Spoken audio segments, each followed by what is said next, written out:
श्रीगुरुभ्यो नमः। कर्पूराज्ञया प्राप्यते फलं कर्म किं परं कर्मदज्जडं कृतिमहोदतो पतनकारणं फलमशाश्वतं गतिनिरोधकम् ईश्वरार्पितं नेच्छया कृतं चित्तशोधकं मुक्तिसाधकं कायवाङ्मन कार्यमुत्तमं पूजनं जप चिन्तनं क्रम जगदैकदीयुक्तसेवनम् अर्थमूर्तिभृदेव पूजनम्।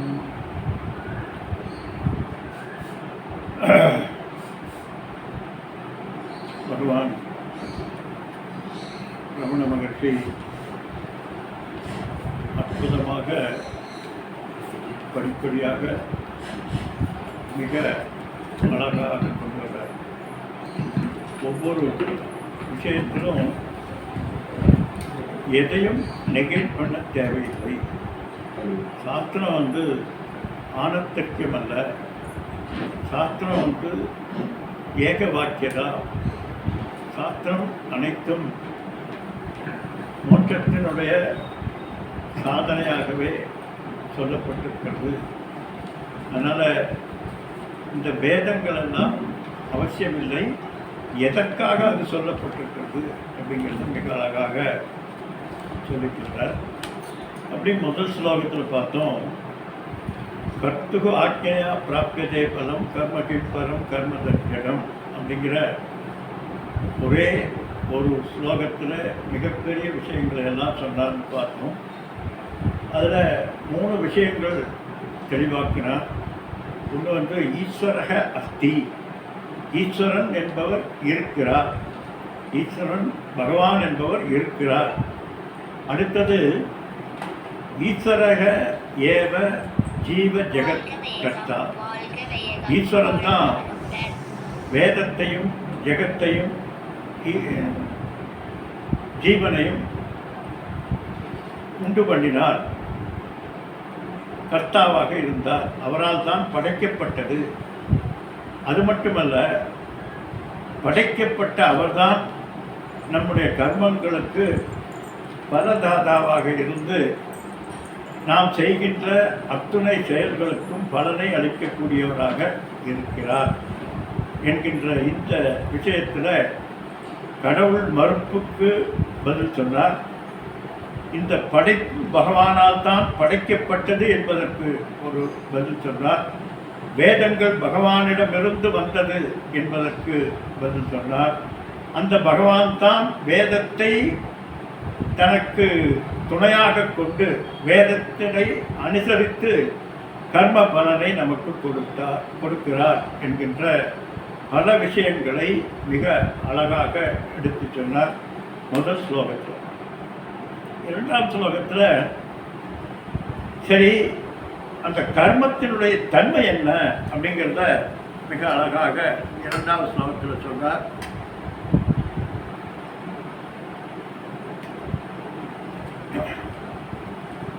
கர்மத்தினுடைய தன்மையை, அதனுடைய லிமிட்டேஷன்ஸ் என்ன, அது எப்படிப்பட்டது என்பதை 2ஆவது ஸ்லோகத்தில் சொல்கிறார். அது கதி நிரோதகம். கர்மம் கதி என்று சொல்லக்கூடிய மோட்சத்திற்கு இடையூறாக இருக்கக்கூடியது என்று சொல்கிறார். அதனால் கர்மம் மோட்ச சாதனம் அல்ல, கர்மமே மோட்சத்தை அளிக்கும், கர்மம் மோட்சத்திற்கு சாதனம் என்று சொல்லக்கூடிய நம்ம முன்னால் பார்த்தோம் பூர்வ மீமாம்சகர்கள் அவர்கள் கர்மமே நமக்கு மோட்சத்தை அளித்துவிடும் என்று சொல்லிக் கொண்டிருந்தார். விசாரணையெல்லாம் தேவையில்லை என்று சொல்லிக் கொண்டிருந்தார். அவர்களுக்கு இங்கே கர்மம் மோட்ச சாதனம் அல்ல, மோட்சத்திற்கு மீன்ஸ் அல்ல என்பதை அந்த 2ஆவது ஸ்லோகத்தில் எடுத்து சொல்கிறார். அதே போல் மோட்சத்துக்கு சாதனம் மட்டுமல்ல, கர்மம் மோட்சத்துக்கு பிரதிபந்தமாகவும் இருக்கும், அதாவது தடைக்கல்லாகவும் இருக்கிறது, இடையூறாகவும் இருக்கிறது. அந்த இடையூறு என்ன அப்படின்னா பதன காரணம், மறுபடியும் கீழே வீழ்வதற்கு காரணமாக அமைகிறது என்று, அந்த பந்தத்திற்கு காரணமாக அமைகிறது என்று இரண்டாவது ஸ்லோகத்தில் பல பல விஷயங்களை மிக அழகாக எடுத்து சொன்னார். கர்மத்தின் தன்மை என்ன, இதுதான் கர்மத்தினுடைய தன்மை என்று, கர்மத்தினுடைய இயற்கைத்தன்மை அது இப்படித்தான் படைக்கப்பட்டிருக்கிறது, இதற்கு மேலே கர்மத்தினால் எதுவும் செய்ய முடியாது என்கின்ற தன்மையை எடுத்து இரண்டாவது ஸ்லோகத்தில் சொன்னார். மூன்றாவது ஸ்லோகத்தில் அப்படின்னா இந்த கர்மம் தடைக்கிறதாக இருக்கிறது, பந்த காரணமாக இருக்கிறது, பதன காரணமாக இருக்கிறது, மோட்சத்துக்கு சாதனம் அல்ல, கதி நிரோதகம், அப்படி இருக்கக்கூடிய கர்மம் செய்யாமல் விட்டுடலாமா என்றால் முடியாது. கர்மத்தை செய்யாமல் யாராலும் இருக்க முடியாது. அப்போ கர்மம் மோட்சத்துக்கு எதிரி விஷமாக இருக்கக்கூடியது. ஆனால் கர்மத்தை எப்பொழுதும் விட்டுவிட முடியாது என்கின்ற தன்மை இருக்கிறது. காரணம் பிரகிருதி. பிரகிருதி என்றால் படைப்பினுடைய தன்மை. சத்தரஜ தமஸ் என்கின்ற முக்குணங்களினாலான இரண்டு சக்திகளினாலான இந்த படைப்பானது செயல்பாடு இல்லாமல் இருக்க முடியாது. நீ எப்பொழுதும் ஒரு அணுவிலிருந்து ஆரம்பித்து அண்ட சராச்சரம் அத்தனையும் இயக்கத்தில் தான் இருக்கு. இயக்கம் இல்லாமல் எதுவும் இருக்க முடியாது. அப்படி இருக்கிற போது ஏன் இப்படி? அதற்கு காரணம் என்ன அப்படின்னா அவித்தையினால் ஏற்பட்டது. அவித்யா, காமம், கர்மம். அவித்தை என்பது அறியாமை. இந்த அறியாமையினாலே என்னாகிறது? நாம் நம்மை முழுமைப்படுத்தி கொள்ள வேண்டும் என்கின்ற ஒரு ஆசை வருகிறது. அதுதான் அவித்யா. அடுத்தது அவித்தையினாலே நான் சின்னவன், என்னை முழுமைப்படுத்த வேண்டும் என்று நம்மை இன்னைக்கு வரைக்கும் யாராவது நம்மை இருக்கிறபடி பரவாயில்லன்னு ஏற்றுட்டோமா? ஏற்றுக்கொண்டவர்கள் யாருமே இல்லை. ஒன்று பணத்தில், பகத்தில், அழகில், அறிவில் என்று எப்படி பார்த்தாலும் நமக்கு அந்த இன்ஃபீரியாரிட்டி காம்ப்ளெக்ஸ் என்பது வருகிறது. அதற்கு காரணம் அவித்தை தான். நம்மை பற்றிய முழுமையான அறிவு இல்லாததுனால அதற்கு பேர் என்ன சொல்கிறோம்? அவித்தை என்று சொல்கிறோம். அந்த அவித்தை இருக்கின்ற காரணத்தினாலே நமக்கு அவித்தையினாலே காமம் வருகிறது. காமம்னா ஆசை. ஏன்னா ஃபுல்ஃபில்மெண்ட், ஒன்றை முழுமைப்படுத்த வேண்டும் என்கின்ற எண்ணம் வருகிறது. அப்படி வருகிற போது அது நமக்கு கர்மத்திற்கு ஹேதுவாக அமைகிறது. அதனால இந்த பிரபஞ்சம் பிரகிருதி அவித்தை, அவித்தை நமக்கு காமத்தை கொடுக்கிறது, ஆசையை கொடுக்கிறது. ஆசை செயல்பாட்டுக்கு காரணமாகிறது. அதனால இந்த எதிரி என்று சொல்லக்கூடிய விஷத்தை செய்யாமல் இருக்க யாராலும் முடியாது. அத்தனை அணுவிலிருந்து அந்த சராச்சர ஈஸ்வரன் வரைக்கும் செயல்பாடு இல்லாமல் யாரும் இருக்க முடியாது. இருந்துதான் ஆக வேண்டும். அப்போ என்னப்பா பண்ணுறதுன்னா பகவான் சொல்கிறார், அதுக்கு ஒரு டிப்ளமசியாக கையாண்டுக்கலாங்கிறார். எப்படி அன்றைக்கி நான் சொன்னது போல பாம்பினுடைய விஷத்தை எடுத்து பாம்பு விஷத்திற்கே மருந்தாக ஆக்கிக்கொள்வது போல வேற வழியே இல்லை. கர்மம் ஆற்றாமல் யாராலும் இருக்க முடியாது என்கின்ற சூழ்நிலையிலே பகவான் நம்மை விட்டு அதற்கு ஒரு சொல்யூஷன் கொடுத்துருக்கார், அதற்கு ஒரு டிப்ளமசி கொடுத்துருக்கார். இதே கர்மத்தை இப்படி செய்தால் நீ அது மோட்சத்துக்கு சாதனமாக ஆகும் என்று.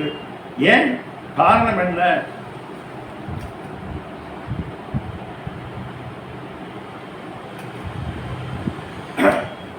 காரணம் என்ன என்றால் இந்த படைப்பில் இந்திரிய அர்த்தேபியக வர்த்தந்தே விதி மத்வான சஜ்ஜதே என்று பகவான் சொல்றார்.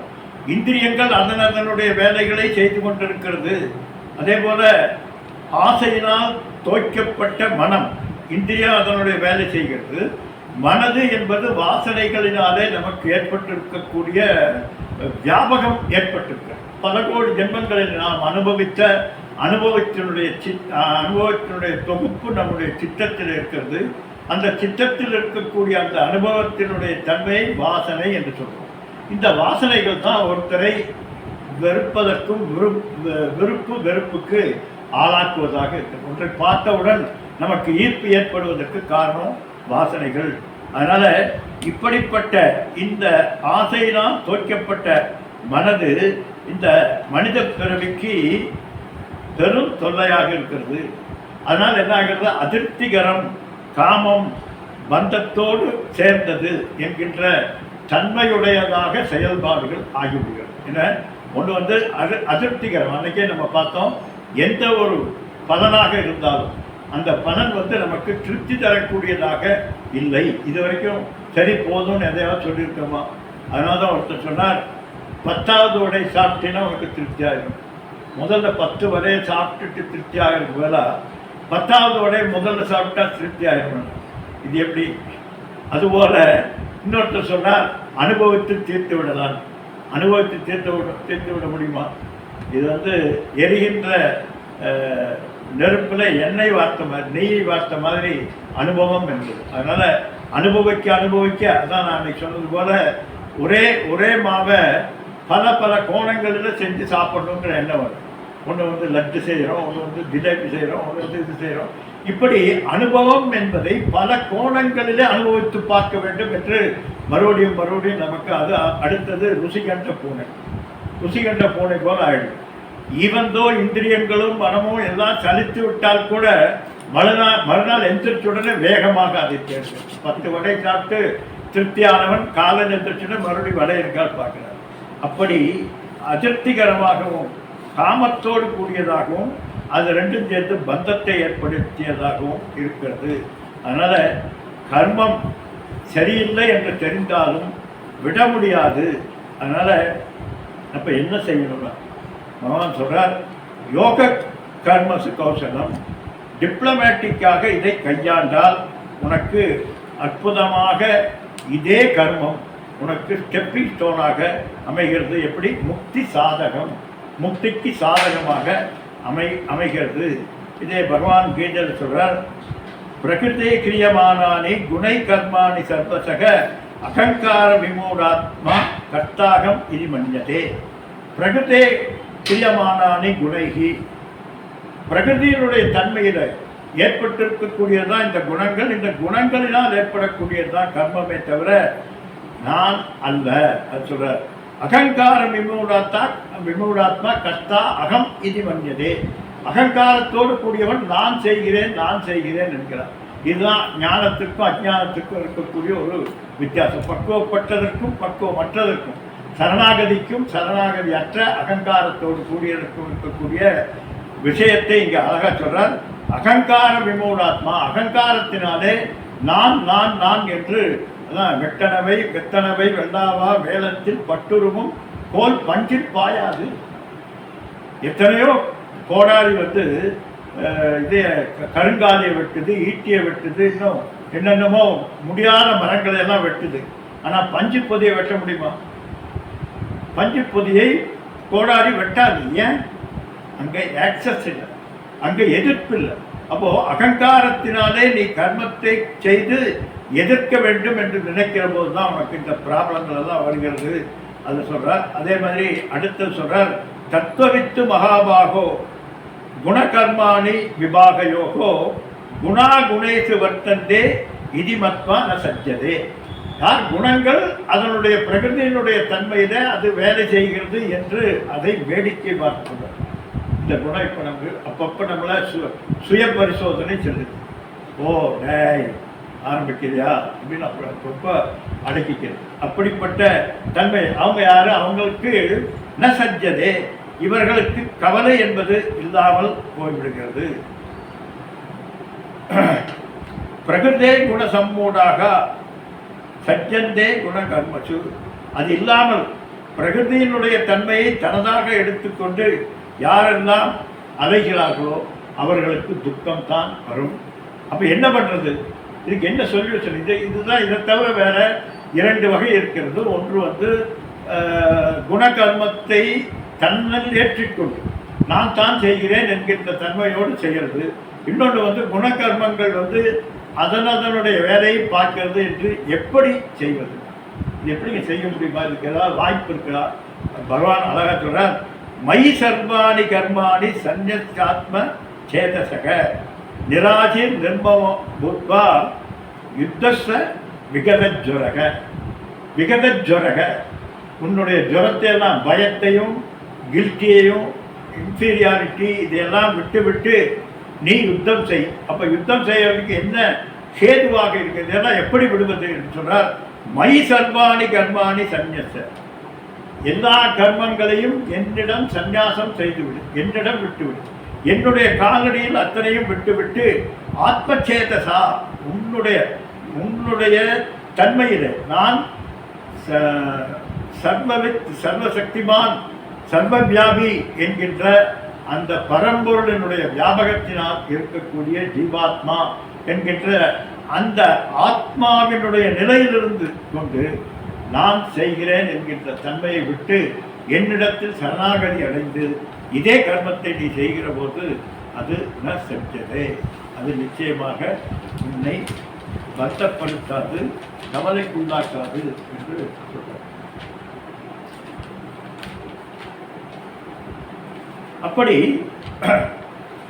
கர்மத்தை இப்படி பிரில்லியண்டாக கையாளுகின்ற போது என்னாவது, அந்த கர்மம் கர்ம யோகமாக நான் முன்னால் சொன்னது போல யோக கர்மசு கௌசலம்னா டிப்ளமசி, கையாளுகின்ற தன்மை அப்படிங்கிறார் பகவான்.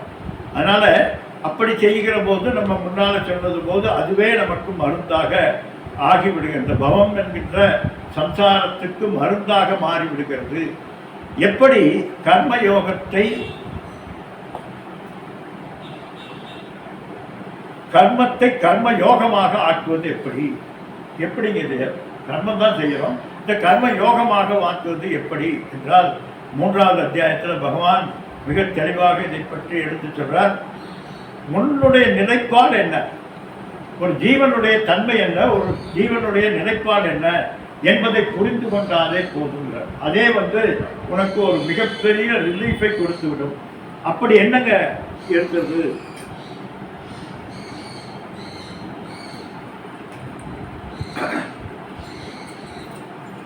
என்றால்,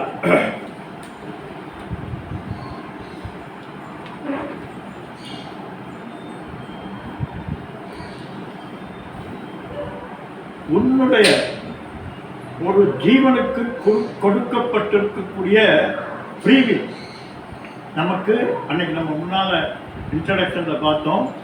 இந்த அத்துணை ஜீவராசிகளிலும் 84 லட்சம் ஜீவராசிகளிலும் நமக்கு ஒரு தனித்தன்மை இருக்கிறது. அப்படின்னா என்ன அப்படின்னா, அதுதான் நமக்கு ஃப்ரீவில் தான் ஒன்றை செய்யலாம், செய்யாமல் இருக்கலாம், மாற்றி செய்யலாம் என்கின்ற அந்த தன்மை நமக்கு மட்டும்தான் இருக்கிறது. மற்றவங்க அத்தனை பேருக்கும் அது ப்ரோக்ராம்டாக இருக்குது, வேற எதையும் செய்ய முடியாது. அப்படிப்பட்ட அந்த ஃப்ரீவில்லை நம்ம கர்மன் ஏவாதிகாரத்தை, அந்த ஃப்ரீவில்லை கொண்டு நம்ம என்ன பண்ணணும், செயலை மட்டும் செய்வதற்கு உனக்கு உரிமை இருக்கிறது. பலனில் உனக்கு அதிகாரம் இல்லை, செய்வதற்கு உனக்கு அதிகாரம் இருக்கிறது, ஆனால் பலன் உன்னிடம் இல்லை. அன்னைக்கு நம்ம பார்த்தது போல 4 விதமான பலன்கள் எப்படி வேண்டும் என்றாலும் ஒவ்வொரு செயலுக்கும் இப்படிப்பட்ட தன்மைகள் வரும் என்பதை புரிந்து அந்த அர்ப்பணமாக அவர் கொடுக்கக்கூடியதை ஈஸ்வர பிரசாதமாக ஏற்றுக்கொள்வது என்பதுதான் இந்த டிப்ளமசி என்று சொல்வது. உதாரணமாக ஒரு டாக்டர் ஆப்ரேஷன் செய்கிறார், ஆப்ரேஷன் செய்த அத்துணை பேஷண்ட்டுகளும் சரியாகிறாங்களா? டாக்டர் அவ்வளோ படிச்சிருக்காங்க, அவ்வளோ தூரம் எல்லாம் பண்ணியிருக்காங்க, ஒரே மருந்து தான், ஒரே டெக்னாலஜி தான், ஒரே விஷயத்தை தான் எல்லாத்துக்கும் அப்ளை பண்ணுறாங்க. ஆனால் எல்லாம் ஒன்று போல் ஆகிடுதா? இல்லை. அதுதான் கடைசியாக சொல்கிறாங்க, நான் செய்ய வேண்டியதெல்லாம் செஞ்சுட்டேன், இனி பகவான் என்று சரணாகதி. ஒவ்வொரு டாக்டர்களும் மிகப்பெரிய சரணாகதி அடைந்தவர்களாக இருக்கிறார். அப்படி நாங்கள் செஞ்சதை செஞ்சிட்டோம், இனி பகவான் தான் பார்க்கணும் என்று அவர்கள் எதை செய்ய வேண்டுமோ அதை செய்கிறார்கள். அதுதான் இந்த சரணாகதி என்று சொல்வது. அதனால் அந்த கர்மத்தை அவர்கள் எப்படி செய்கிறார்கள் என்றால் ஆட்டிடியூடை மாற்றிக்கொள்கிறார்கள். நான் செய்கிறேன், என்னுடைய அறிவினால் இதை செய்கிறேன் என்கின்ற தன்மை இல்லாமல் அதே கர்மத்தை பூஜையாக ஆக்கிக் கொள்கிறார்கள். அந்த செய்யக்கூடிய ஆப்ரேஷனை அதை ஒரு பூஜையாக மாற்றிக்கொள்கிறார். அப்படி பூஜையாக மாற்றிக்கொள்கின்ற போது அவர்களுக்கு அதில் முழுமையான திருப்தி கிடைக்கும். நான் செய்கிறதுல முழுமை இருக்கிறது என்கின்ற எண்ணம் அவர்களுக்கு வருகிறது. அந்த தன்மையோடு செய்கின்ற, அந்த ஆட்டிடியூடோடு செய்கின்ற அந்த செயலுக்கு மிகப்பெரிய வெற்றி கிடைக்கிறது.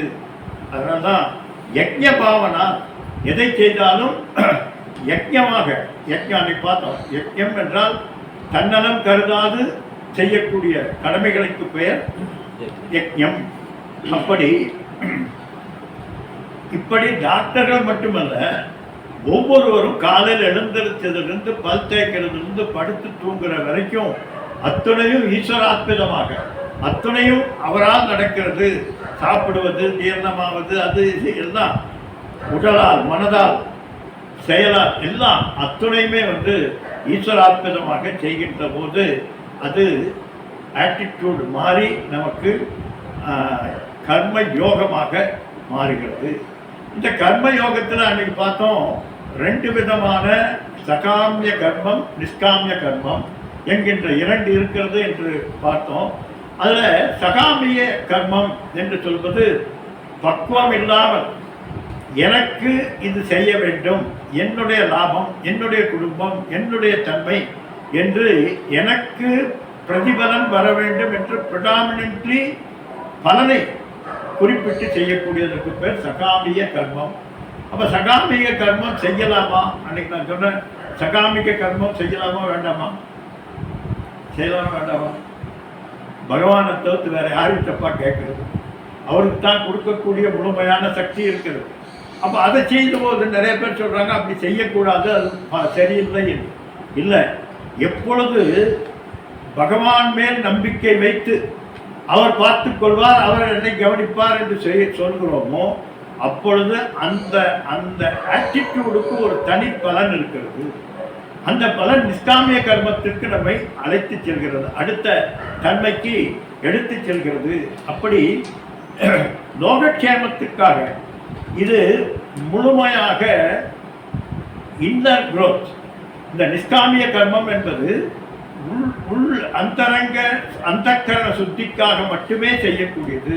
வேற எந்த விதமான என்ன சொல்றது, சங்கல்ப விகல்பமற்று செய்யக்கூடிய கர்மத்தை சொல்றாங்க. இதுல வெளியில நாம் கொஞ்சம் போரா இருந்தா கூட இந்த கர்மம் நம்மை சக்தி மிக்கவனாக ஆக்கி விடுகிறது. அதற்கு காரணம் சித்த சுத்தி. நம்முடைய மனதுக்குள்ளே பகவான் இருக்கிறார், என்னை காப்பாற்றுவார் என்கின்ற ஒரு பெரிய பேக்கப் அங்கே இருக்கிறது. அதனால ராகத்வேஷத்திற்கு இடமில்லாமல் பண்ணுகிறது. நமக்கு அத்தனைக்கும் ப்ராப்ளம் என்னன்னா, நம்முடைய அத்தனை செயல்பாட்டுக்கும் காரணம் என்ன? ராகம் துவேஷம். ராகத்வேஷம் என்ன? ராகம்னா சரிகமாக 15 ராகம்னா ஒன்றின் மேல் ஏற்படக்கூடிய ஈர்ப்பு, இன்னொன்று வெறுப்பு. விருப்பு வெறுப்பு 2 தான் நம்முடைய அத்தனைக்கும் காரணமாக இருக்கிறது. அதனால இப்படிப்பட்ட ஈஸ்வரார்ப்பிதமாக செய்யக்கூடிய கர்மங்கள் நமக்கு ராகத்வேஷத்திலிருந்து நம்மை விடுவிக்கிறது. அதுதான் நமக்கு சாந்தி தரக்கூடியதாக இருக்கு. சாந்தி, மனசாந்தியை தரக்கூடியதாக இருக்கிறது. அப்போ மனசாந்தியினுடைய நிலை என்னன்னா, மனசாந்தியினுடைய நிலை என்ன என்றால், கிடைத்தாலும் கிடைக்காவிட்டாலும் பொங்குவதில்லை. கிடைச்சாலும் சரி, கிடைக்காலும் விட்டாலும் சரி, ஓகே என்று ஏற்றுக்கொள்கின்ற தன்மை. அதுக்கு பகவான் ஒரு வார்த்தை சொல்றார், அனாயாசமாக ஏற்றுக்கொள், ஓகே என்கின்ற தன்மை. சுவாமிஜி சொல்வார், ஒரு 2 பெரிய கப்பல் வியாபாரிகள், அவங்க 2 பேரும் கடலில் கப்பல் அனுப்புகிறாங்க. போகிற வழியில் ஒரு பெரிய சுழி அந்த கப்பல் 2ம் மூழ்கிடுச்சு. அவங்க ஒருத்தர் ஓடி சொல்கிறார், ஐயா நம்முடைய கப்பல் மூழ்கிடுச்சு. ஒருத்தர் சொல்கிறார், ஐயோ இப்படி ஆயிடுச்சு அப்படின்னு சொல்லி ரொம்ப இடிந்து போய் முடங்கி போய் ஒரு மூலையில் உட்கார்ந்துறார். மறுபடி அவரால் எழுந்திருக்கவே முடியவில்லை. இன்னொருத்தர் சொன்னார், ஓ அப்படியா, சரி பார்த்து கொள்ளலாம் என்று. முதல்ல ஏற்கனவே கொஞ்சம் நிச்சயமாக ஒரு ப்ராப்ளம் இருக்கு, ஒரு வருத்தம் இருக்கிறது. உடனே அதை சரி செய்து கொண்டு மேற்கொண்டு ஆக வேண்டிய காரியத்தை செய்து அதிலிருந்து மீண்டு தன்னை சரிப்படுத்தி கொண்டார். அதனால இந்த லாபோ சமயகிருத்வா என்று சொல்லக்கூடிய அந்த தன்மையை அவர் அவர்கள் அந்த பக்குவத்தை தான் அங்கே சொல்கிறாங்க. இப்படி இந்த சித்த சுத்தி என்று சொல்வது இதுதான், நம்முடைய அந்தக்கரண சுத்தி என்று சொல்வது இதுதான். இந்த அந்தக்கரண சுத்தி நம்முடைய மனதை நிலைப்படுத்துவதாக, நம்முடைய குழப்பங்களுக்கு, நம்முடைய வேகங்களுக்கு, ராகத்வேஷங்களுக்கு ஒரு வடிகாலாக அமைகிறது என்று. அதுதான் லோகாயதனமாக செய்யக்கூடிய காரியமாக இருந்தாலும் சரி, நிஷ்காமிய கர்மமாக இருந்தாலும் சரி, இரண்டுமே பகவானுக்கு அர்ப்பணிக்கின்ற போது அதுதான் ரொம்ப அற்புதமாக நம்முடைய அடுத்த ஆன்மீகத்தினுடைய அடுத்த ஸ்டெப்புக்கு அது காரணமாக அமைகிறது.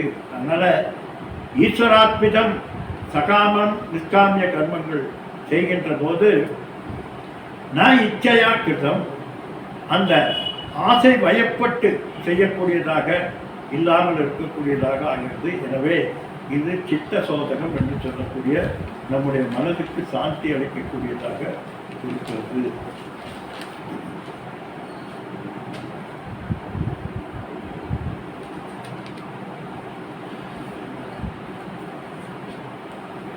அடுத்தது இந்த நிஷ்காம கர்மத்தை பகவான், இது கம்ப்ளீட்டாக பக்தி யோகம். இந்த நிஷ்காம கர்மத்தை பகவான் 3 விதமாக பிரிக்கிறார். காய வாங்மன காரியமுத்தமம் பூஜனம் ஜப சிந்தனம் கிரமா. காய வாங்மன என்கின்ற 3 விதமான நிஷ்காமிய கர்மங்கள் சொல்லப்படுகிறது. காயம் என்று சொன்னால் காயிகம் கர்மம், சரீரத்தினால் செய்யக்கூடிய கர்மம். இங்கே நம்ம ஒன்று சரியாக புரிஞ்சு கொள்ளணும். சரீரத்தினால் செய்யக்கூடிய காமிய கர்மத்தில் மானச கர்மமும் சேர்கிறது, அதே போல் வாச்சிக கர்மமும் சேருகிறது. கரெக்டுங்களா? இப்போ பூஜை பண்ணுறோம், பூஜை செய்கிற போது அந்த ஒரு மலரை எடுத்து வைக்கிறோம், கையை கழுவிக்கிறோம், என்னென்னமோ முத்திரைகள் செய்கிறோம், இதெல்லாம் செய்கிறோம். இது காயிகம். இது வந்து காயத்தினால் செய்யக்கூடியது.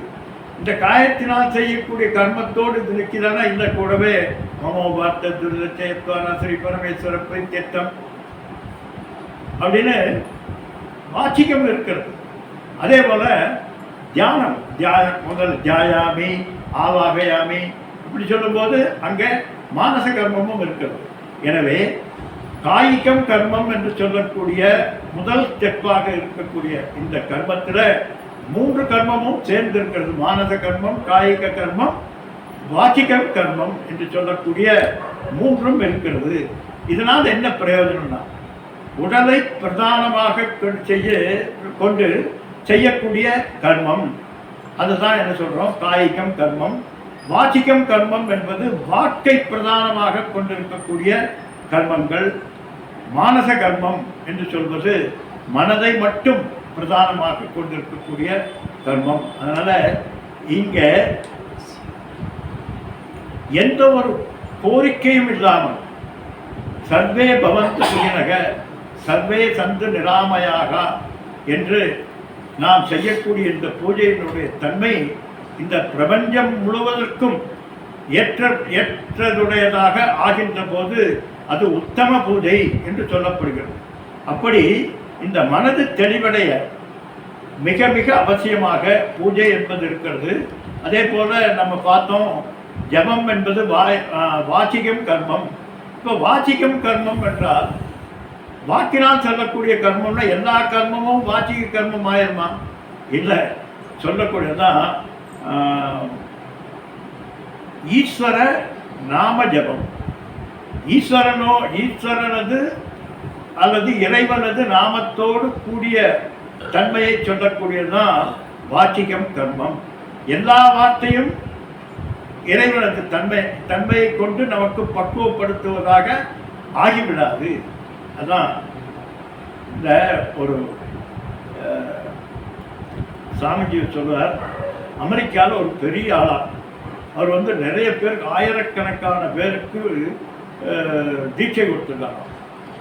என்ன தீட்சை கொடுத்துருக்கிறார் அப்படின்னு நிறைய பேர், இவ்வளோ பேர் போகிறாங்களே என்னப்பா அப்படின்னு கேட்டால், அவர் என்ன மந்திரம் தீட்சை கொடுத்துருக்கிறார் அப்படின்னா வை அப்படின்னு. ஒய் ஒய் ஒய், இதுதான் ஜபம். அப்போது இது எப்படிங்க இது சரியாகும் அப்படின்னா, அவங்க ஆட்டிடியூட், அவங்க அதை ஒரு பெரிய மந்திரமாக எடுத்துக்கொண்டு செய்கின்றதுனால ஏற்படக்கூடிய பலன். ஆனால் உண்மையில் அது அல்ல. மனனா திராயதே இது மந்திரம். மனதத்தினால் நம்மை அரணாக இருந்து காப்பாற்றக்கூடியதுக்கு பேர் தான் மந்திரம். அந்த மந்திரம் என்பது என்னன்னா, ஈஸ்வரனை, இறைவனை உள்ளடக்கிய இறைவனது தன்மைகளை, விசேஷ குணங்களை அல்லது சொரூப குணத்தை போன்றவற்றை தன்னகத்தை ஏற்றிக்கொண்டிருக்கக்கூடிய மந்திரங்கள். அதான் வரிவச்சா ரகசியத்தில் இந்த ஒவ்வொரு மந்திரத்தினுடைய தன்மையை பற்றி மிக அற்புதமாக சொல்லியிருக்கிறது. இந்த மந்திரங்கள் என்பது அந்த முக்குணங்களோடு இணைந்து ஒவ்வொரு சப்தத்திற்கும், இந்த பிரபஞ்சத்திற்கும் ஒவ்வொரு நிலைப்பாடுகளிலே வியாபகம் ஏற்படுத்தி மாறுதலை சொல்லக்கூடியது சப்தம். அந்த சப்தத்திலே இந்த சப்தத்திற்கு இந்த குணங்கள் இருக்கிறது. இது எப்படி அந்தந்த டாக்டர் அதற்கு மருந்து கொடுக்கிறாரோ அது போல இந்த பிரபஞ்சத்தோடு இணைந்து சப்த பிரம்மமாக இருக்கக்கூடிய அந்த ஓங்காரத்திலிருந்து வந்த இந்த சப்தங்களை இணைத்து ஒரு மிகப்பெரிய அற்புதத்தை விளைவிக்கக்கூடியது மந்திரம். அதுதான் மந்திரம். சும்மா ஏதோ சொன்ன பாய்க்கு போனது வந்ததெல்லாம் மந்திரம் அல்ல. அதான் சொல்றார், ஈஸ்வரனோடு இணைந்து எந்த ஒரு நாமங்கள் அல்லது மந்திரங்கள் சொல்லப்படுகிறதோ அதுதான் வாச்சிகம் கர்மம். அடுத்தது சிந்தனம். சிந்தனம்னா தியானம்.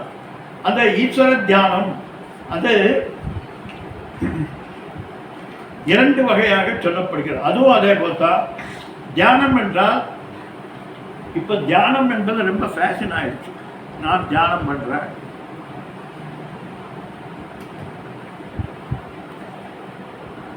நான் தியானம் பண்றேன்னு எல்லாரும் உட்கார்ந்துக்கிறோம். இந்த தியானத்திற்கு ஒரு மூலம் வேண்டும். தியான மூலம் குரு பதம் மூலம் வேண்டும். எதை நோக்கி நீ தியானம் செய்கிறாய் என்கின்ற தன்மை வேண்டும். இல்லாவிட்டால் நீ எப்படி ஒரு நோக்காக அதை அடைய முடியும்? அதனால ஈஸ்வர தியானம் தான் முக்கியமாக சொல்லப்படுகிறது. அதுல நிர்குண பிரம்ம மானச வியாபாரம், சகுண பிரம்ம மானச வியாபாரம் 2 விதமான தியானங்கள் இருக்கிறது. ஒன்று சகுண பிரம்ம மானச வியாபாரம். சகுனம் குணேன சக வர்த்ததே, இது சகுனம். குணத்தோடு கூடிய தன்மை இருக்கு.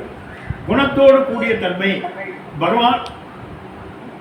பகவானது குணங்கள், அவரது விசேஷங்கள், பல தன்மைகள் இருக்கக்கூடிய, அதாவது நமக்கு இலக்காக இருக்கக்கூடிய ஒரு விக்கிரகம். நம்முடைய மனது அலைவாகின்ற தன்மை கொண்டது. அதை ஒருநிலைப்படுத்துவதற்கு நமக்கு ஒரு பிடிமானம். அந்த பிடிமானத்திற்கு வேதம் நமக்கு பல நாமரூபங்களோடு கூடிய மூர்த்தங்களை கொடுத்திருக்கிறது. ஒவ்வொரு மூர்த்தமும் சாதாரண விஷயம் அல்ல, ஏதோ நம்ம நினைச்ச மாதிரி செய்யக்கூடியதல்ல. அது ஒன்றொன்றுக்கும் மிகப்பெரிய தாற்பயங்கள் இருக்கிறது. அந்த தாற்பயங்களோடு அடங்கியதாகிய அந்த மூர்த்தத்தை நினைப்பது, அதை மாறாமல் தியாயதே அனேன எதி தியானம். தியாயதே அனேன எதி தியானம் அப்படின்னு என்ன அர்த்தம்? மறுபடியும் மனதை திரும்ப அழைத்து கொண்டு அங்கேயே நிறுத்துவதற்கு பெயர் தான் தியானம். எனக்கு தியானமே சித்திக்க மாட்டேங்குது, நான் எவ்வளோ உட்கார்ந்தாலும் போயிடுது, போகத்தான் செய்யும். ஏன்னா மனம் சஞ்சலாத்மிகா மனக. மனம் என்பது சஞ்சலப்பட்டு கொண்டிருக்கக்கூடியது, எப்பொழுதும் அலைபாய்ந்து கொண்டிருக்கக்கூடியதனுடைய சொரூபந்தான் மனதினுடைய தன்மை. அதனால இந்த மனது அலைபாய்கின்ற மனதை மறுபடியும் திரும்ப அழைத்து நம்முடைய தியானத்தினுடைய பொருளிலே நிலைப்படுத்துவதற்கு பெயர் தான் தியானம். அதான் தியானம் என்று சொல்வது. அப்படி காய்கம், வாச்சிகம், மானசம் என்கின்ற 3 விதமான நிலைப்பாடுகளை கொண்டதாக இந்த நிஷ்காமிய கர்மங்கள் இருக்கிறது. இது மிகப்பெரிய, எதுக்குங்க இதெல்லாம், ஏன் இதை செய்யப்பட்டிருக்கிறது? இந்த பூஜை செய்யாவிட்டால் நமக்கு என்ன என்றால், அமைதியும் சாந்தமும் நமக்கு நம்முடைய சாதனைக்கு மிக மிக அவசியமானது. நம்முடைய ஆத்ம சாதனைக்கு எது மிக மிக அவசியமானது என்று பார்த்தால் சாந்தி சமர்த்தம் அமிர்தம் என்று சொல்லக்கூடியது. அப்படி அமைதியான மனதுதான் இந்த விசாரணைக்கு தகுந்ததாக ஆகிறது. அதனால வேறு எதுவும் நமக்கு இதை கொடுத்து விடாது. அதாவது வசதி இருந்து சாந்தி இல்லாவிட்டால் என்ன பண்றது? வசதிக்கு பிரயோஜனம் இல்லை. அப்போ சாந்தி இருந்து வசதி இல்லாவிட்டால் பரவாயில்ல, வசதியை பற்றி நமக்கு கவலை இல்லை, சுகத்தை பற்றி கவலை இல்லை, நமக்கு சாந்தி தான் மிக மிக முக்கியம். அதனால இந்த பூஜனம் ஜபம் சிந்தனம் தியானம் என்று சொல்வதெல்லாம் நமக்கு இந்த சாந்தியை அருளக்கூடியதாக இருக்கிறது. அதான் பார்த்தோம். பூஜனம் என்றால் ஈஸ்வர ஆராதனை. அதான் சாதனா பஞ்சயத்தில் பார்த்தோம். வேதோ நித்தியமதீயதாம் ததுதிதம் கர்மத்வனுஷ்டீயதாம் என்று தேனே சஸ்ய விதீயதாம் அபசிதி காமியே மதித்தஞ்சதாம். இந்த கர்மங்களை எல்லாம் நீ வேகமாக போய் சென்று ஆரம்பிக்கிறார். இது சோம்பேறித்தனமாக விட்டேத்தியாக இருக்காத, உடனடியாக இதை செய். காரணம் அதுதான் உனக்கு பலனை தரக்கூடியது என்று, உயர்ந்த தன்மையை தரக்கூடியது என்று சொல்வது.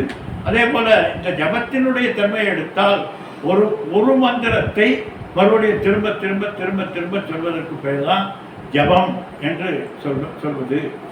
அதனால இந்த ஆவர்த்தி நாம ஆவர்த்திக்கு இது ஜபக. ஒரு மந்திரத்தை அல்லது ஒரு நாமத்தை திருப்ப திருப்ப சொல்வதற்கு பேர் தான் ஜபம் என்று சொல்கிறோம். சிந்தனம் என்றால் நம்ம பார்த்தோம். இப்போ இந்த பூஜை செய்வதனாலே என்ன பிரயோஜனம் என்றால் இந்திரிய நிகிரகம். நம்முடைய இந்திரியங்களும் மனமும் அங்கே இங்கே அலைவாய்ந்து கொண்டே இருக்கு. நம்முடைய மனமும் இந்திரியத்தையும் ஒருநிலைப்படுத்துவதற்கு பூஜை என்பது மிக மிக பெரிய ஒரு மீன்ஸாக அமையும். ஒரு மந்திரத்தை சொல்கிறோம், அதே போல அந்த பூஜையை எடுத்து வைக்கிறது, பாவனையோடு அந்த தன்மையை பார்ப்பது என்று சொல்கிற போது இந்திரிய ஒடுக்கம் மன ஒடுக்கம் என்கின்ற இவைகளெல்லாம் நமக்கு ஏற்படுகிறது. அதனால பூஜையின் போது உடல் வாக்கு மனம் என்கின்ற அத்துணையும் நமக்கு செயல்பாட்டிலே அவேர்னஸோடு கூடியதாக இருக்கின்ற காரணத்தினாலே அங்கே என்ன நடக்கிறது, அங்கே ஒரு பெரிய மாறுதல் நடக்கிறது என்கிறார் பகவான். என்ன நம்ம முன்னாலே பார்த்தது போல பல கோடி ஜென்மங்களிலே நாம் செய்த அனுபவத்தினுடைய வாசனைகள் நம்முடைய சித்தத்திலே மலமாக இருக்கு. சித்தமலம் எடுத்தோம். இந்த சித்தமலம் நம்மை எப்பொழுதும் இந்த வாசனைகளோடு கூடி விருத்தியை வெளியாக்கி இந்திரியம் மனதையும் வெளிமுகமாகவே போக செய்து கொண்டாங்க. இப்ப இந்த பூஜை செய்கிற போது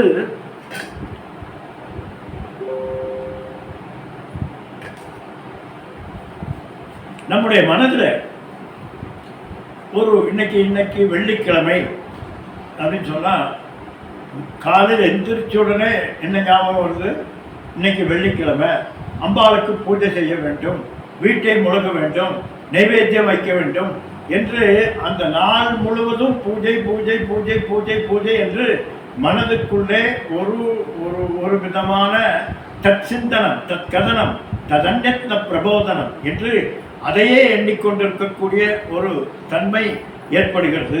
அதனால நித்திய கர்மத்தில் அக்னிகோத்திரம், சந்தியாவந்தனம், அதே போல் வீட்டு பூஜை, பொதுவாக அந்த காலத்தில் அவங்கவுங்க பஞ்சாயத்தனம் என்று சொல்வார்கள்.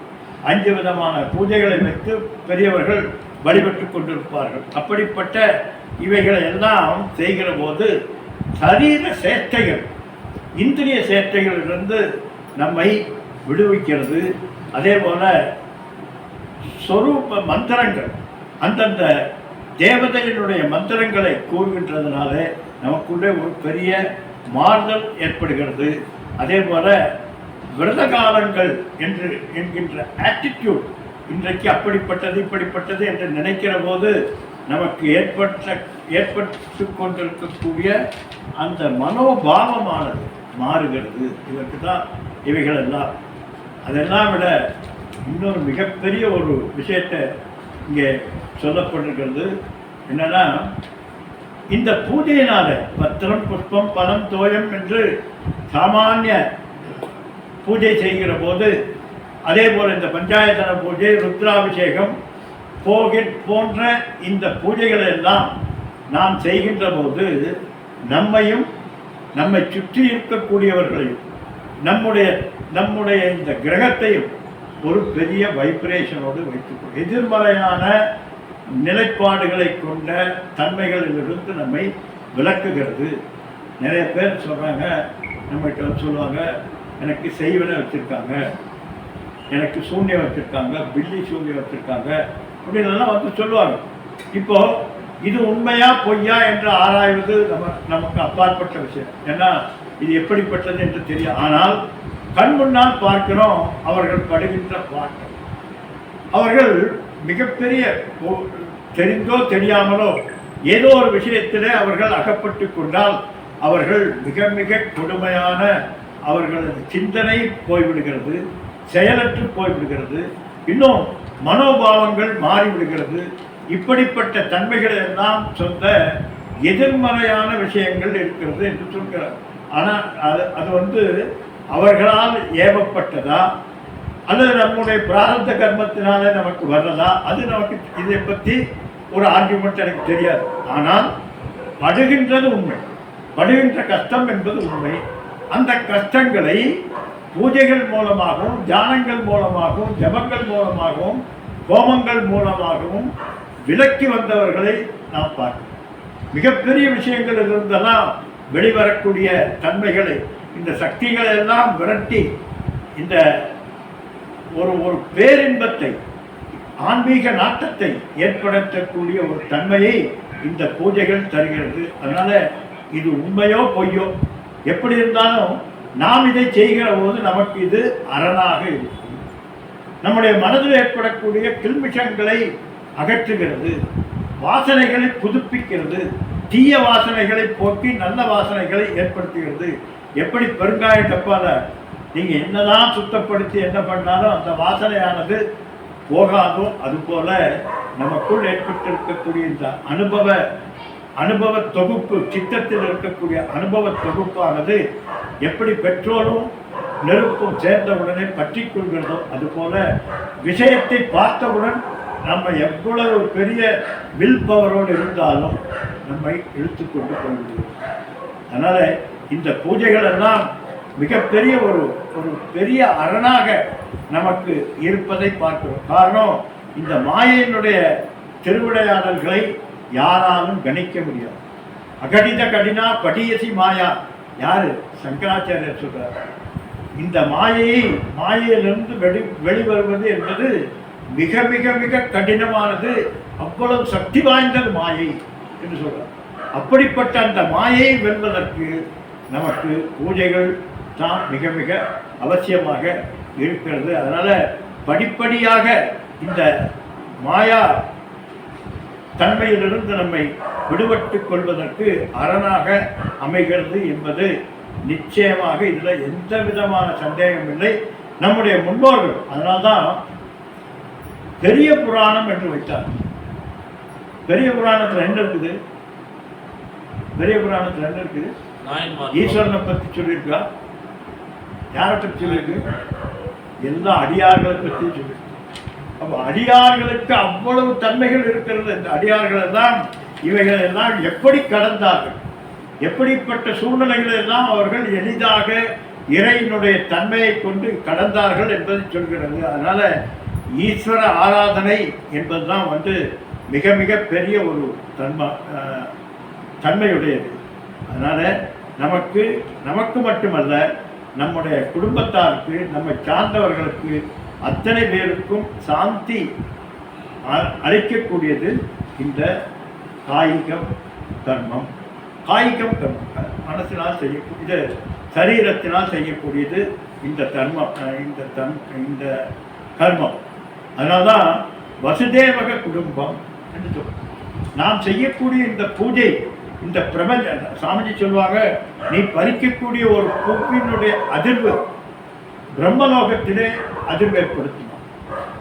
அப்படிப்பட்டதான் சென்சிட்டிவான இந்த பிரபஞ்ச ஈஸ்வர நியதி என்பது மிக மிக சென்சிட்டிவானது. அதில் நீ செய்யக்கூடிய பூஜை என்பது இந்த பிரபஞ்சத்துக்கே ஒரு பெரிய பலனை அளிக்கக்கூடியதாக இருக்கும். அதனால் இந்த ஜெகத் நன்மைக்காகவும் உன்னுடைய ஆத்மாத்ம வளர்ச்சிக்காகவும் இரண்டுக்கும் செய்யக்கூடியது இந்த காயிகம் கர்மம். அடுத்தது ஜபம், வாச்சிகம் கர்மம்.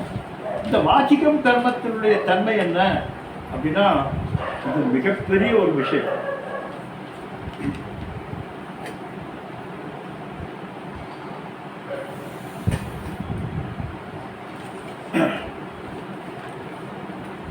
ஜபம் என்பது முன்னாலே பார்த்தோம், இன்ட்ரடக்ஷன்ல பார்த்தோம். ஜபம் என்பது ஒரு குறிப்பிட்ட இறைவனுடைய நாமம் அல்லது ஒரு மந்திரம். இந்த நாமம் அல்லது மந்திரம் இறை சக்தியோடு இணைந்ததாக இருக்கக்கூடியது. இந்த இறை சக்தியோடு இருக்கக்கூடியதாகிய இந்த நாமம், அதாவது ஈஸ்வரனது பெயர் அல்லது மந்திரம். மந்திரம் என்பது நம்ம முன்னால் பார்த்தோம், வடிவச்சா ரகசியத்தினாலே நமக்கு பெரியவர்கள் ஏற்படுத்தி கொண்ட ரிஷிகள் ஏற்படுத்தி கொண்டிருக்கக்கூடிய அந்த சப்தங்கள், இதை மந்திரம் என்கிறோம். இவைகளை தொடர்ச்சியாக விடாமல் செய்து கொண்டிருப்பதற்கு பேர் என ஆவர்த்தி சொல்லும். ஆவர்த்தினா தொடர்ச்சியாக செய்வது. ஏன் இதை எதற்கு செய்யணும்? நம்முடைய மனது 3 நிலையாக செயல்பாடு கொண்டதாகும். ஒன்று வெளிமனது. வெளிமனது என்பது இப்போ நம்ம பார்க்கறது, இப்போ நம்ம எதை பஞ்ச இந்திரியங்களினால் அப்சர்வ் செய்யக்கூடிய இந்த விஷயங்களை நமக்கு எடுத்து செல்வதற்கு பெயர் மனது. இவைகளை எடுத்துக்க இந்த வெளியில் இருக்கக்கூடிய ஒரு ஒரு ஒரு நிலை, இதுதான் என்ன சொல்ற மேல் மனது என்று. அடுத்தது உள்மனது. இந்த உள்மனது என்பது இந்த மேல் மனது எப்பொழுதெல்லாம் செயலிழந்து சப்ரஸாகி இருக்கிறதோ அப்போது உள்மனது வெளியிலே அது வேலை செய்யும். உதாரணமாக, நீங்கள் சமைச்சிட்டு இருக்கீங்க அல்லது ஏதாவது ஒரு காரியம் செஞ்சுட்டு இருக்கும்போது உங்களை அறியாமல் ஏதாவது ஒரு விஷயம் மனதுக்குள்ளே வரும். உதாரணமாக ஒரு பாட்டுன்னே வச்சுக்கோங்களேன், ஒரு ஒரு ஒரு ஹிட் சாங் உங்களை அறியாமல் நீங்கள் வேலை செஞ்சுட்டு இருக்கும்போது வெளியில் வருது. இது எங்கேருந்து வந்தது? இப்போ இந்திரிய தொடர்பாக அங்கே இல்லை, ஆனால் மனதுக்குள்ளே ஒரு செயல்பாடு ஏற்படுகிறது, உள்குடன் ஒன்று வெளிவருகிறது. இது எப்படி வந்தது என்றால், இந்த மேல் மனது அனுபவித்த அனுபவத்தினுடைய தேக்கமானது உள்மனதிலே தேங்கி இருக்கிறது. இந்த உள்மனது மேல் மனது எப்பொழுதெல்லாம் சப்ரஸ் ஆகிறதோ அப்போது உள்மனதிலிருந்து இந்த வெளிப்பாடாகும். இப்போ வெளிப்பட்டா பட்டுக்கு போட்டு வேணும். இந்த வெளிமனதும் உள்மனதும் இரண்டுமே நம்மை கெடுக்கிறது, நம்முடைய சித்த ஏகாக்கிரகத்தை கெடுத்து கொண்டிருக்கிறது. நீ எதை செய்ய வேண்டும் என்று நினைக்கிறாய், சிங்கிள் பாயிண்டட்னஸ் என்று சொல்லக்கூடிய உன்னுடைய ஒரு நோக்கு என்பதை கெடுத்து இந்த மனது நம்மை நிலைகுடைய செய்கிறது. இந்த இரண்டும் சரி. அடுத்தது இன்னொன்று இருக்கிறது, மூணாவது. அது என்னது? அது ஆழ்மனது, சப்கான்சியஸ் என்று சொல்வார். ஆழ்மனது என்பது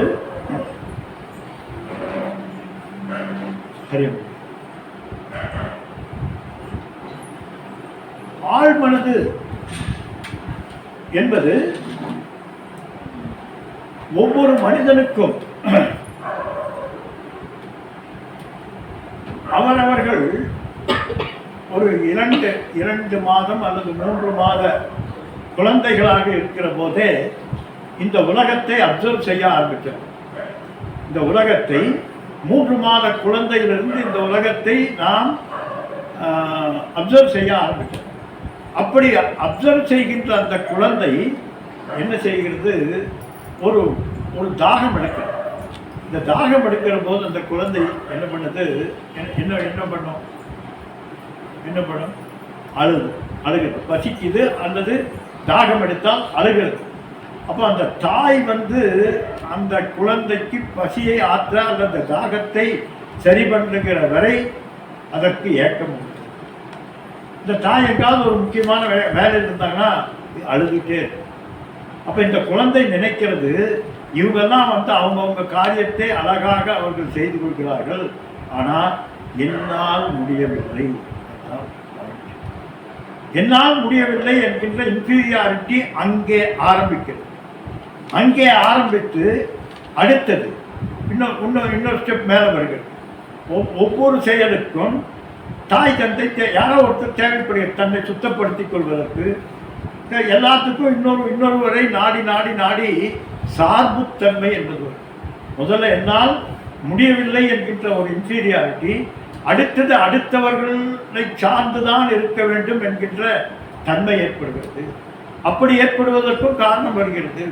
முதல்ல அந்த குழந்தை கொஞ்சம் பெருசான உடனே வீட்டில் விளையாடிட்டு இருக்கும்போது கரப்பாம்பூச்சி வருது. கரப்பாம்பூச்சி வந்தோடனே அந்த குழந்தை பயந்துட்டு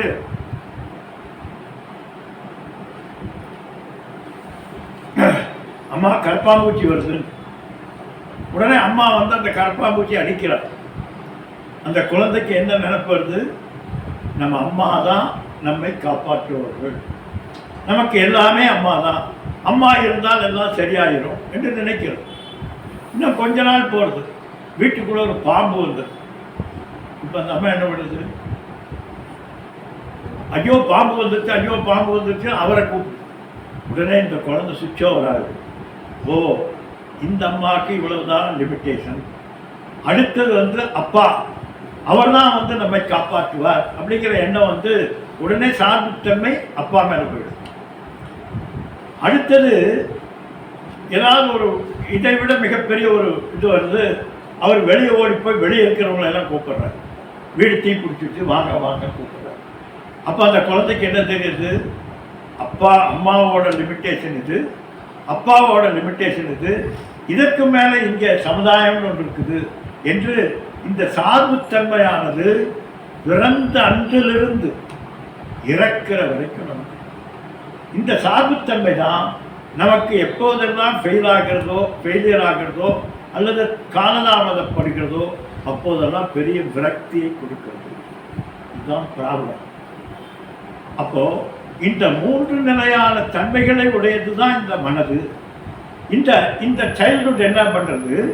இந்த விஷயங்களை எல்லாம் நமக்குள்ளே தேக்கி வைத்து கொண்டு நமக்குள் இன்னொரு மனிதனாக வாழ்ந்து கொண்டிருக்கிறது.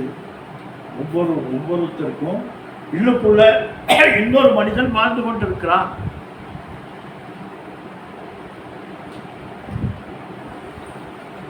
இந்த மனிதன் எப்போதெல்லாம் அதே சூழ்நிலை வருகிறதோ அப்போதெல்லாம் நாம் பெற்ற அறிவு, நம்முடைய பக்குவம், இதையெல்லாம் உடைச்சு தள்ளிட்டு மேலே வந்து எதையாவது ஒன்று செஞ்சுட்டு மறுபடியும் உள்ள போயிடும்.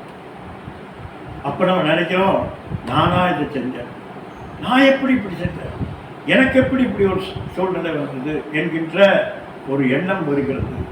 இதுக்கு காரணம் இந்த இன்னர் கோர் பர்சனாலிட்டி என்று சைக்காலஜியில் சொல்லக்கூடிய அந்த நமக்குள் வாழ்கின்ற இன்னொரு மனிதன்.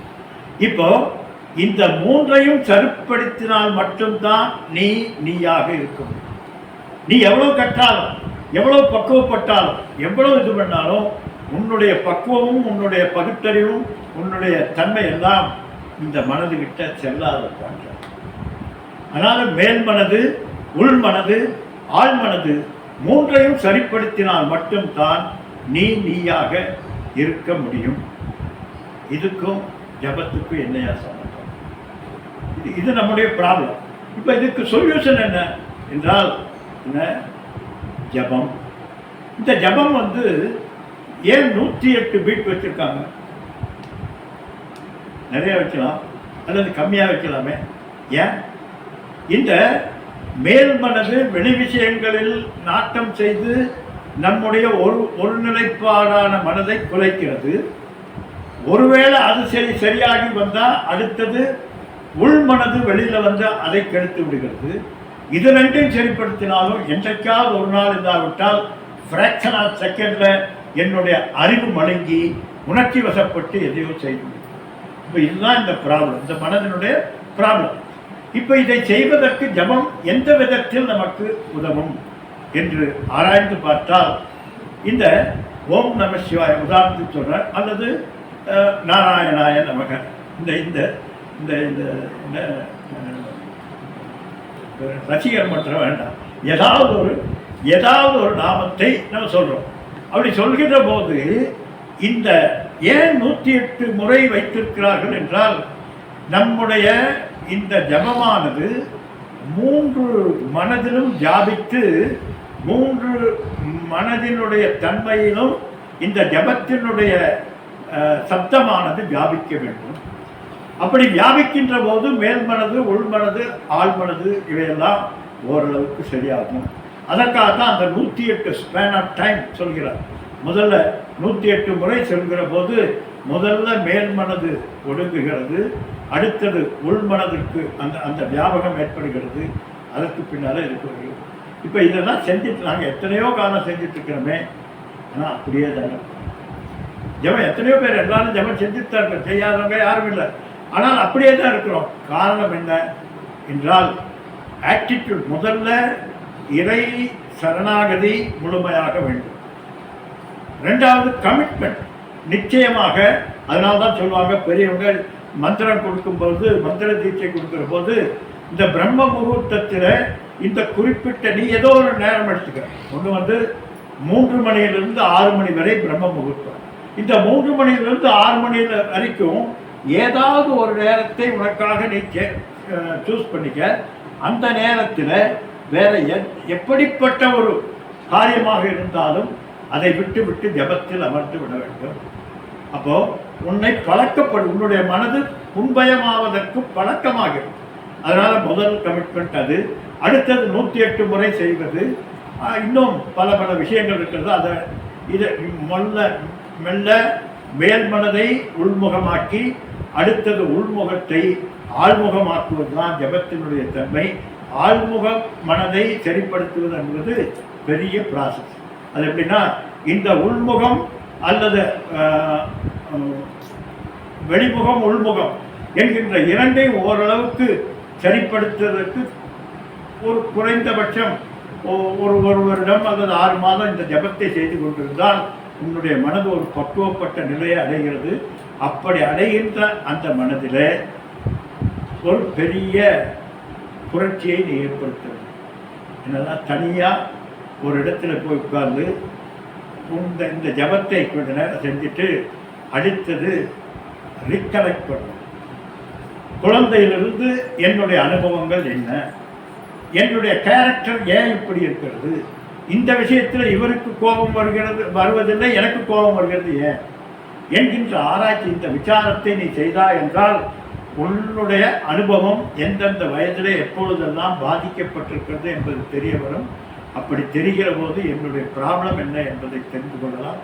அப்படி தெரிந்து கொள்கின்ற போது மெல்ல அதிலிருந்து வெளிவர முடியும். அதற்கு தான் இந்த ஜபம் என்பது பூஜனம் ஜபம் என்கின்ற 2. அடுத்த வாரம் தியானத்தை பூர்ணமுதட்சதே பூர்ணஸ்ய பூர்ணமாதாய பூர்ணமேவாவசிஷ்யதே. ஓம் சாந்தி சாந்தி சாந்தி. ஹரி ஓம்.